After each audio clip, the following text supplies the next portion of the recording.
Let's do it, boys. Greetings! Welcome back. We have a new build for you guys. This time, it's a Magicka Templar. Yes, I think this is the first Templar build that I'm doing. Definitely the first Magicka Templar build. I like this one a lot. I wanted to do this one for a long time, and you know, now it's here, and I want to show you what it's all about. Let's take a look at the stats real quick. Almost 37k Magicka. That's quite a bit. 25k, a little over 25k health. That's also pretty good, considering we are in light armor on this build. And then we're sitting at 14k stamina. That's not too shabby either. You know, it's not super high, but it's definitely okay. If you take a look at the Magicka recovery, almost 1200. Not super high, but since this is a Templar, you just put your rune down and you get the equivalent of like 480. Twisty Bum, welcome in. Thank you so much, Twisty Bum. Appreciate it. Welcome in, guys. We're doing a build video right now, and you just interrupted me. Anyway, moving on. 1200 Magicka recovery is definitely not too terribly much, but since we're a Templar, we put the rune down. The rune gives us the equivalent of roughly 480 Magicka recovery, and then of course we get some other things on top, like if we take a pod, if we take a resource, we get some extra. So at the end we end up like having, I don't know, 1800, 1900 regen. So that's not too bad. Twisty Bum, no problem, man. Thank you so much for the host. Welcome in, guys. You're witnessing me do a build video right now, so if you're interested, just check it out. We're doing a Magicka Templar right now. So the spell damage goes up to, I think, 3.7k fully buffed. That's also not too shabby, but this is not focused on a lot of damage. This is my attempt of having a nice, well-rounded build that has tankiness, sustain, and damage. So if we look at, you know, if we stand in our rune here and we look at the resistances, they're not too bad either, considering we're in light armor. So almost 25k spell and 20k physical. That's a plenty. That's plenty. And we have some other damage mitigation bonuses on top of the already pretty nice resistances here. What else can I say? We got like 12k spell penetration on the front bar. That's pretty decent, I gotta say. We don't really need more. It's pretty fine here. We are running the Shadow Mundus, which helps us push more damage. So when we crit, and we have like almost 40% crit, when we crit, we do get a decent amount of damage out of this. This is like 13% extra.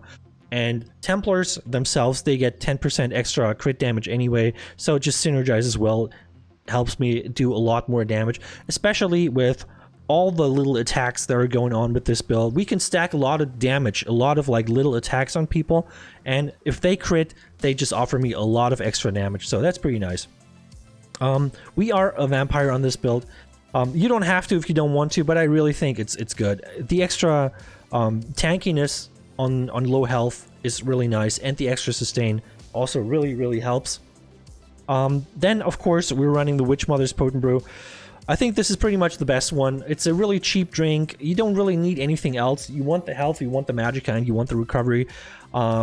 We're not pushing health regen or anything, so I don't think you need the other drinks, the gold drinks that give you the health recovery on top. If you want to go for them, sure. They cost a lot more, and you don't get too much out of it, but that's your decision. Let's move on to the sets. So the first set we're running is Cyrodiil's Light. So pretty good set by itself. Like, we get 1 spell damage and 2 max Magicka bonuses. That's pretty decent already.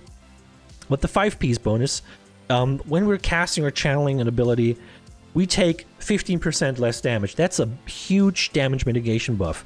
And since we're a Templar, and our main spammable is going to be the jabs, which is a channel, we're gonna have 15% damage mitigation while we're jabbing people, and we're getting heals back from the jab. So that's basically the idea behind this. When you get interrupted, you get your next Magicka skill for free.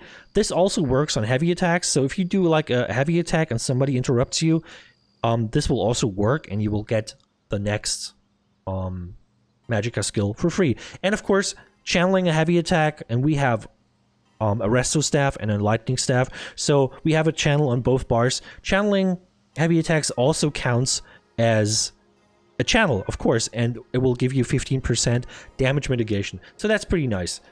The next set is Buffer of the Swift. You get 1 max Magicka, 2 armor, and then a 10% flat damage mitigation against players. This is a pretty good set. I mean, this is pretty unique for like a light armor set, having that much armor and then some extra like damage mitigation on top of that, and that just synergizes well with the 15% here. So when we're jabbing, this is like already 25% damage mitigation on top of the pretty nice resist that we have. So it's pretty good. And then of course we're running Valkynscoria. When I started playing this build, I started playing it with Grofthar, but I think Valkynscoria is ultimately the better set because Grofthar, it can proc when no one's near you. And since Grofthar is, you know, is just a circle around you, you might just hit somebody with a light attack or like some ranged attack from a distance, and then it will proc your set and there's nobody there to take damage from it. So we don't want to waste our procs, so we went with Valkynscoria. It procs a lot, it deals a pretty decent amount of damage. It hits people near the initial target, and the best thing about it is it never misses. So if it comes down, it always hits the target. So you never miss a proc on the Valkynscoria. That's pretty nice. And of course it procs a lot, 5-second cooldown, so yeah. That's a lot of extra damage. Going over the traits real quick. On the big pieces, of course, we are running Infused with Tri-Stat enchants. On the smaller one, Impen, I got 1 reinforced piece here because I was missing the Impen here. But, you know, ultimately you want to go for 4 Impen here with Magicka enchants. The jewelry is arcane with spell damage enchants. I think that's the best way to go. Since we have a lot of Magicka, we got 1 max Magicka here, we got 2 here. If you want to use Grofthar, you also get 1 extra max Magicka on the helm set, which is definitely good, and that will get you to like, I think, like 40k, pretty much 40k, a little over 40k max Magicka. So I think stacking the Magicka is pretty nice. And of course, spell damage on all of them. Infused resto on the back bar with a weapon damage enchant and a sharpened lightning staff with a shock damage enchant. Shock, of course, because we want to proc the minor vulnerability, 8% extra damage. Can't hurt, I'll take it. So yeah, and that is basically the sets. Let's move on to the skills. First skill we have is Solar Barrage. Solar Barrage is our bread and butter, like kind of AoE tick around us. It's not super strong, at least if you look at the tooltip, but I can definitely notice when this set is on and when it's when this skill is on and when it's not on. The extra damage is just really nice, and of course you get the empower. So if you do a light attack, weaving, which you probably should do, even though it feels really clunky this patch, you get the extra damage on the light attacks as well. This is pretty good, and it helps pull Nightblades out of stealth. 8 meter radius, pretty big. Nice skill, I love it. Next one is Reflective Light. This is basically your kind of like multi-target damage over time, and it slows people, which helps catch up to people. Also gives us the Major Prophecy, which we don't need because we do have Inner Light on the bar. So if you want, you could maybe drop Inner Light if you don't want the extra max Magicka that you get from it, which is the main reason that I'm running it. If you don't want to use it, you can put something else here because, you know, we got the buff twice. But I think since they're doing different things for me, this one is more damage focused and this one is more just a buff skill, just a passive buff skill. I'm running them both, so depends on what you want to do. You can swap this out if you don't want the extra max Magicka. The next one is Puncturing Sweeps. This is of course the main spammable of this build. Deals a decent amount of damage in an AoE cone in front of you. You also get healed for a decent amount of the damage that you're inflicting, and this is another snare on top of that, so really nice.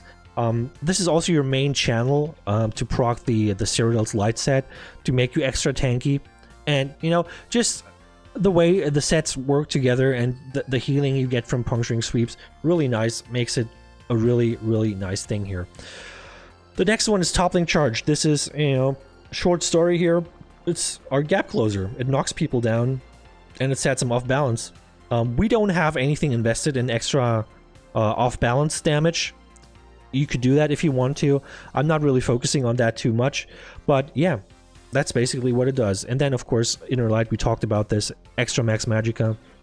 It gives you the crit damage buff, and through the Mage's Guild passives, you also get a little bit of extra regen on this bar.